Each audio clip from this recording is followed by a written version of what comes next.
Jameisha Kovson was 19 years old and nearly 6 months pregnant in June 2020. She was in a relationship with Joshua Dotson, though the exact nature and duration of their relationship remains unclear from public records. What is clear is that by June 12, 2020, the relationship had become volatile and dangerous. Kovson lived in a home in the 1200 block of Quinn Avenue in South Memphis, near the intersection of Bellevue Boulevard and South Parkway East. It was there, on June 12th, that an argument would erupt between her and Dotson. According to investigators, the dispute began over a Facebook post and Kovson's pregnancy.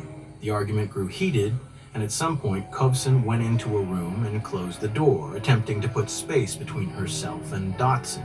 But instead of leaving or attempting to de-escalate the situation, Dotson responded with violence. He fired a shot through the closed door.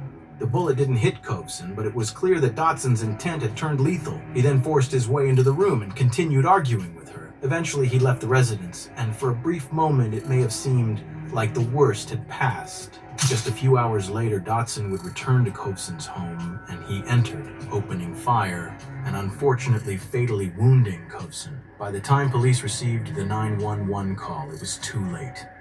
Officers arrived at the Quinn Avenue residence to find Kovson with several gunshot wounds.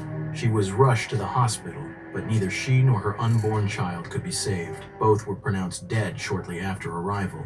Morbidly enough, just 2 hours after killing both Kovson and her unborn child, Dotson would post a memorial on his Facebook page, simply writing the words "Fly High." Clearly, he had wanted to make it seem like he was a grieving boyfriend rather than the actual perpetrator. Of course, police were able to see through this, and Dotson became their prime suspect. Alongside witness testimony and evidence against him, it seemed like they had a cut-and-dry case. However, Dotson would once again go into hiding. A few days after Kovson's murder, Dotson posted a Facebook